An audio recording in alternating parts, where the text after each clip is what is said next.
और डरना शुरू हो गया। अब राज साहब का और ही बहुत था। तो जैसे ही मैं अंदर गया और उन्होंने बैठने के लिए बोला, साथ में बोली कोई नहीं रहेगा अंदर, सारे बाहर जाओ। तो राज साहब ने जैसे ही बैठा था वो टेबल से आगे आए, कहते तुमने ना बहुत ठीक बोला। इस बात में कितनी सच्चाई है? लोग कहते हैं कि आप राजा साहब के बहुत ज्यादा करीब थे, उस तरफ से आप ज्यादा मोटिवेटेड हैं। नहीं, ऐसा नहीं है। देखिए, जब राज साहब माननीय मुख्यमंत्री थे, मैं तो शायद जब प्रेसिडेंट बना तो मैं तो शायद 6 महीने रहा उनके काल में, कार्यकाल में प्रेसिडेंट। वो तो मेरा नाम भी नहीं जानते थे, मैं सच कहूं तो। राज साहब, उनको ये पता था कि एक निर्मण का लड़का है। वो भी कैसे जानते थे? एक बार 2014 की बात है शायद, सरकार बनी थी तो एक मंत्री थे उनके, तो उन्होंने उन पर दबाव डाला कि मेरे को फॉर्च्यूनर चाहिए गाड़ी। मैंने शायद अपनी स्पीच में भी कहा था। तो फॉर्च्यूनर गाड़ी ले ली गई।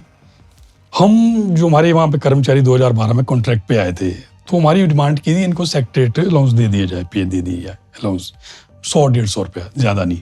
एक पेन ड्राइव चाहते थे हम लोग कि हमारे को पेन ड्राइव दिए जाते।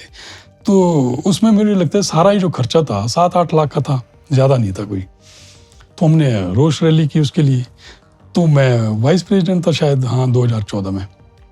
तो मैंने भाषण तो थोड़ा आ ही जाता था भाषण देना। हालांकि मेरे जो प्रेसिडेंट है वो मेरे को बोलते भी थे तू भाई ज़्यादा ना बोला करियो, पर मैं बोल देता, मैं सच्चाई बोलता था। मेरे आज भी बोल रहा, मैं सच्चाई बोलता हूँ जब भी बोलता हूँ, और वही लोगों को अपील कर जाती है और लोगों को पसंद आती है। तो मैंने उस दिन बोल दिया। मैं कहा क्या जरूरत थी 24 लाख फॉर्च्यूनर लेने की? जब तब जो है नए नए मोदी जी उभरे थे 2014 में, 13-14 में।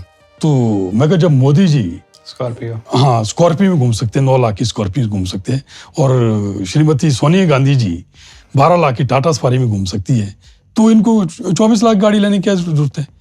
इनको भी मैं कहा 9 लाख की टाटा स्कॉर्पियो ले लेते, और जो 15 लाख है उससे मैं कहा मेरे कर्मचारी का जो सेक्रेटरी पे वो मिल जाए करते इससे। तो ये वीडियो बड़ा वायरल हो गया। मैंने भी देखा, शाम को जब घर गया तो टीवी पे आ रहा, तब चैनल 9 लोकल चैनल हुआ करते थे, ज़्यादा चैनल नहीं हुआ करते थे। ये बात जो है कहीं उन्होंने मुख्यमंत्री महोदय के, तत्कालीन मुख्यमंत्री आदरणीय राज साहब ने, उन्होंने भी देख लिया, ऊपर से वो मंत्री महोदय ने देख लिया। तो राज साहब के पास जो है और मंत्री भी आने शुरू हो गए थे बीच में कि हमारे को भी गाड़ी चाहिए, फॉर्च्यूनर चाहिए, आपने उनके लिए हमारे को भी। दूसरे बोले ट्राइबल वाले, मैं भी तो हूँ जी, ऊपर से डिप्टी स्पीकर थे शायद एक और ट्राइबल से। फिर और मंत्री बोले हमारे भी तो रिमोट एरिया, हमारे को भी फॉर्च्यूनर दो। तो जब ये बात फैली तो उन्होंने बुलाया कि कौन आदमी है ये जो इस तरह की बात कर रहा है? कहते प्रधान है यहाँ का। बोले जी प्रधान तो है नहीं। कहते फिर कौन है? बोले जी कैसा सा लड़का है। कहते पेश करो उसको मेरे सामने 3 बजे। और मेरे को मैसेज आया तो मेरे पहले तो एसोसिएशन वाले बोले यार, कहते मैंने बोला ना, कहते आप यार संजीव जी बस बोल देते हैं। तो मैं कहा बोल तो देता हूँ, क्या कर सकता हूँ मैं गया। फिर आलू वाली जी के पास गया, आलू वाली जी बोलने लगे, उनके प्राइवेट सेक्रेटरी होते थे, प्रिंसिपल सेक्रेटरी। कहते शर्मा जी क्या बोल दिया आपने? मैं कहा जी मैंने गलत बोला कुछ। मैं कहा जो बोला वो तो सच्चाई है, दे दो ना हमारे को। मैं कहा मेरे कर्मचारी को दे दो सेक्रेटरी पे अलाउंस, और पेन ड्राइव दे, छोटी सी डिमांड है। कहते अब आप जाओ अंदर। मैं कहा ठीक है जी चले जाऊँगा अंदर। और डरना शुरू हो गया। अब राज साहब का और ही बहुत था। तो जैसे ही मैं अंदर गया और उन्होंने बैठने के लिए बोला, साथ में बोली कोई नहीं रहेगा अंदर, सारे बाहर जाओ। तो राज साहब ने जैसे ही बैठा था वो टेबल से आगे आए, कहते तुमने ना बहुत ठीक बोला।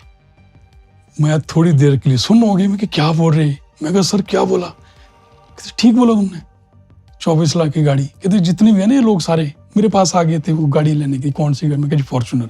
हाँ कि हमारे को 2 फॉर्च्यूनर, हमारे को 2 फॉर्च्यूनर। कहते अब कोई नहीं आएगा कहते मेरे पास। और मैं इतना खुश हो गया ना सर, आप विश्वास नहीं करेंगे। जैसे मैं बाहर गया ना, वो लोग सोच रहे कि ये तो भाई इसकी तो आज हालत खराब हो। मैं हंसते हंसते बाहर गया तो सारे लोग बाहर हो बोले कि हुआ क्या? अब मैं कहा कुछ नहीं हुआ भैया। तो मैं इतना खुश हुआ कि देखो अगर सच्चाई बोली जाए तो उसका कहीं ना कहीं ठीक है, थोड़ी चंद क्षणों के लिए आपको डर लग सकता है, हो सकता है बाद में जीत जो है ना सच्चाई की होती है। तो वो भी एक तरह से मेरी जीत थी कि मैंने सच्चाई बोली थी लोगों के सामने। और उसका फायदा क्या हुआ? किसी को गाड़ी नहीं मिली, ना किसी ने मांगी उसके बाद कि ये कर्मचारी तो इस तरह से बाहर जो है नंगा कर देते हैं अगर 24 लाख की गाड़ी लेंगे। राजा साहब के पास खुद कौन सी गाड़ी थी उस टाइम? उनके पास मुझे लगता है 16 मतलब छोटी गाड़ी थी, 14-15 लाख की गाड़ी थी, 16 लाख की गाड़ी थी। सीएम के पास फॉर्च्यूनर नहीं है और मतलब मंत्री के पास फॉर्च्यूनर है। उन्होंने कहा मुझे उस चक्कर में जो वो मंत्री थे वो अभी भी मंत्री है क्या? अभी नहीं है मंत्री। अच्छा अभी नहीं है, मतलब कोई पुराना ही मंत्री। हाँ जो 12 से 17 तक रहे मंत्री जी ट्राइबल के, समझ गया हम। The Himachali podcast.